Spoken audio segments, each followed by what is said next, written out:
where does value come from? Where does value come from? What is my value as a person? Nowadays, if you Wikipedia somebody, they'll say their estimated net worth is so and so and so forth. So how is humanity valuing other human beings? By a monetary number. Or in the world of social media, the younger generation might say, what's the value of this person? How many followers do they have? As an influencer, oh, this person has 26 million followers. That's a higher value. This person has 400 followers. They don't have much value. This person has 13 followers. They're barely human.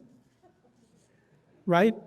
Because your value comes from some kind of currency. You have to take something non-living that's associated with you for you to have value. So your value is not actually coming from you. It's coming from stuff. Or it's coming from accomplishments. Again, those are non-living. Titles, degrees, accomplishments, history, family background, that's giving you value, right? Your credentials are giving you value. The ascription of, some elite status, like you belong to the royal family, that gives you value. Money, of course, gives people value. The neighborhood you live in might give you value. The university you might go to gives you value, right? Which is, I think those definitions are about to experience a revolution in the next 10 years. Value systems are changing. But human beings can give anything value that's outside of themselves, right? However, the Diagnostic Statistical Manual of Mental Disorders barely addresses money. This is interesting in a capitalist society. We haven't actually studied money disorder much, except in cases of financial deprivation. So we study when somebody loses money and then go depressed and become suicidal and all that stuff. There's more studies on that. It is not mentioned as a possible disorder. Nevertheless, recent research hints at the possibility of a psychology of money or even a psychopathology of money, with money accumulation potentially meeting the criteria of a behavioral addiction. This can become an addiction. Now, having read all of this to you, I want to just share with you also from the Islamic tradition and also biblical tradition. What's been said about money? Like Rasul Sallallahu Alaihi Wasallam says in the Tirmidhi, "Inna likulli ummatin fitna." Every ummah, every nation will have a fitna. Wa inna fitnata ummati al-mal, and the fitna of my ummah is money. It's wealth. Woe to those who join house to house, who add field to field until there is no more room, and you are made to dwell alone in the midst of the land. Isaiah, meaning people who become conglomerates and keep acquiring, right? He who loves money will not be satisfied with money, nor he who loves wealth with his income. This also is vanity. This is Ecclesiastes. And then Jesus specifically says you cannot worship both God and money, which is similar to what the Quran is saying, and even in the hadith of the Prophet ﷺ, "Ta'isa abdud dinar wa abdud dirham," right? The servant of the dinar and the servant of dirham, may they be destroyed. Now, having said all of that, the concluding discussion I want to have with you on this subject is as follows. Is the Quran then against building wealth, saving money, gathering wealth? Actually, the Quran is against having a small world, where gathering and collecting and hoarding is a goal in and of itself. But when you're gathering money for a purpose, when you're collecting for a purpose, that is actually very much in line with Islam. You have the story of Dhul Qarnayn. Allah says, فَأَتْبَعَ سَبَبًا. Allah gave him all kinds of resources, and he used those resources to pursue more resources. أَتْبَعَ سَبَبًا. Why is he pursuing more resources? What's he going to do with these resources? Why is he expanding his empire? Why is he going to places where people don't even speak a language yet, or full-on language yet? Why is he going to uncharted territory where there's mud? Ayn Hami'a. Why is he going to muddy marshland? Right? Like what Orlando used to be before Disney moved there. How would anybody go there? Like to hang out with the gators? Like, what are you going there for? Why is he going east and west and all over there? He's expanding his empire, is he not? And Allah is saying wherever he went, he acquired more resources, and he used those resources to build more resources, and then more resources, and then more resources. But that wasn't his goal. What was his goal? Wherever he goes, he makes sure corruption is put to an end. He makes sure people are not going to get away with doing crime. أَمَّا مَنْ ظَلَمَ فَسَوْفَ نُعَذِّبُهُ. Or if he doesn't have the resources to fight the enemy, at least he will develop the resources to stop the enemy. So he'll build a wall. And if he realizes he's someplace where he can do no good, That's also possible, right? Sometimes you just can't help a situation. You know what? كَذَلِكَ وَقَدْ أَحَطْنَا بِمَا لَدَيْهِ خُبْرًا. I can't help the situation. He let them be. But he's constantly building. The Quran's picture of what we're supposed to do with wealth is to build more for a greater objective, for the benefit of humanity, for the bringing about of justice, for the bringing about of the end of corruption, the end of being looted and robbed and killed without purpose. إِنَّ يَأْجُوجَ وَمَأْجُوجَ مُفْسِدُونَ فِي الْأَرْضِ. That's the idea. It's the Christian, the Catholic idea was wealth itself is a curse. You're not supposed to earn wealth. And it's funny, it was a convenient idea because wealth is not for you, it's for the king. Give to the church and give to the God-chosen king. Make them wealthy, not you.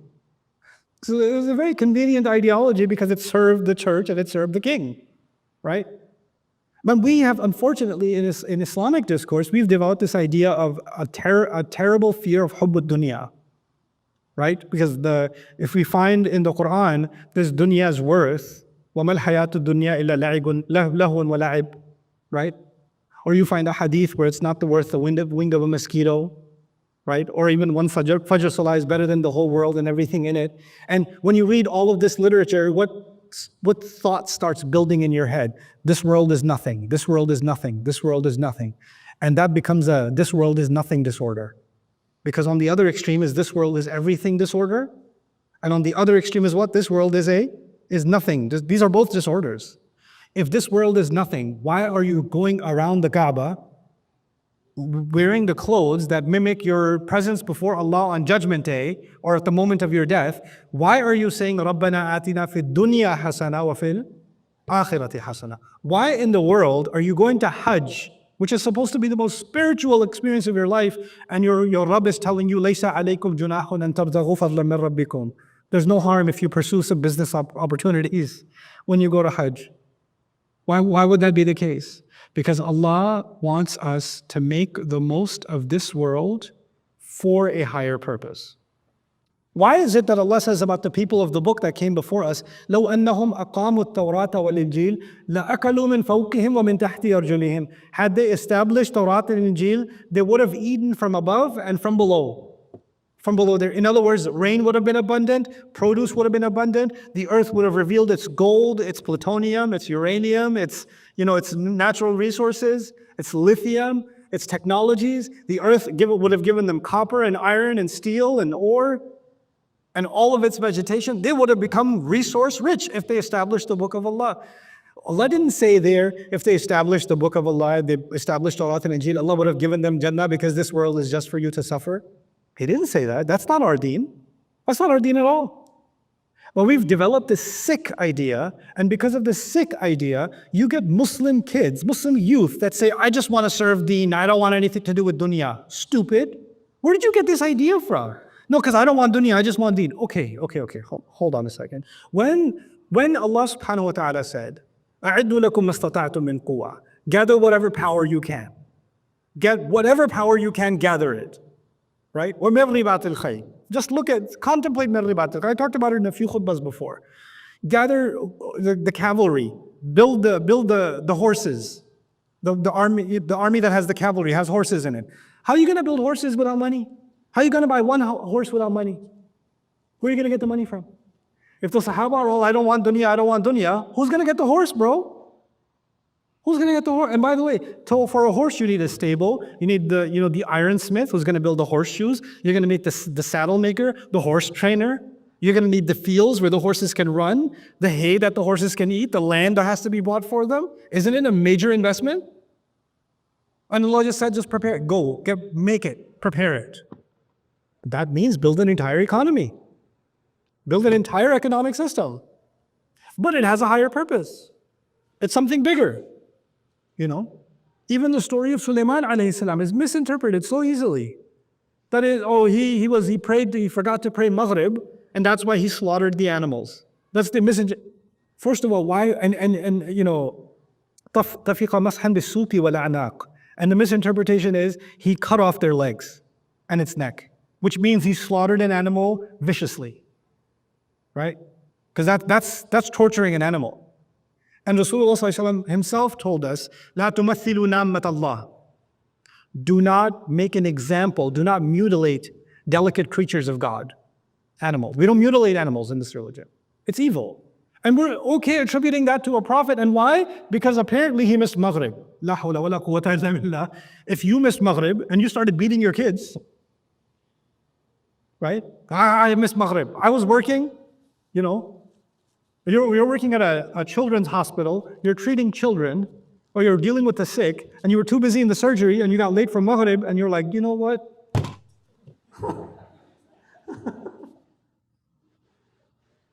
Are you serious right now? No, حتى توارت بالحجاب. The tawarat is not tawarat al-shams. It doesn't have to be tawarat al-shams in that story. It could be he was training the horses and he made the horses run, and they ran as far as they could until he couldn't see them anymore. In other words, he's trained the horses really well. And tafiqa mashan bisuki wal a'naq is he's feeling their neck and he's feeling their legs, as a good horse trainer does. Even Imam Razi says mash in Arabic. If you're going to say mash is he slice them, then what are you going to do with famsahu bi ru'usikum wa aydikum? Right? Quran says do mash over your heads and your hands. You're going to chop slice your wrists. Well, every time you make wudu, you're going to end up at the hospital. You didn't have water. What have we done? We've created a narrative in which dunya is condemned. Dunya is dangerous. It's definitely dangerous. And we will see in the coming ayat how dangerous it is. So it's like you're handling a radioactive material, handle with care, and make sure you use it for the right, don't treat it casually, treat it with care. But doesn't mean don't treat it. Doesn't mean don't use it. You understand? Something can be poisonous. A snake can be poisonous, but it can have the antidote in it, isn't it? The snake's venom has the antidote in it, right? So the snake has to be dealt with, but if you don't deal with it, you'll never get the venom out. You'll never get the antidote out. This is the attitude we have. We don't hate dunya, we use dunya. We use dunya. And actually, Allah even encouraged us to enjoy this dunya.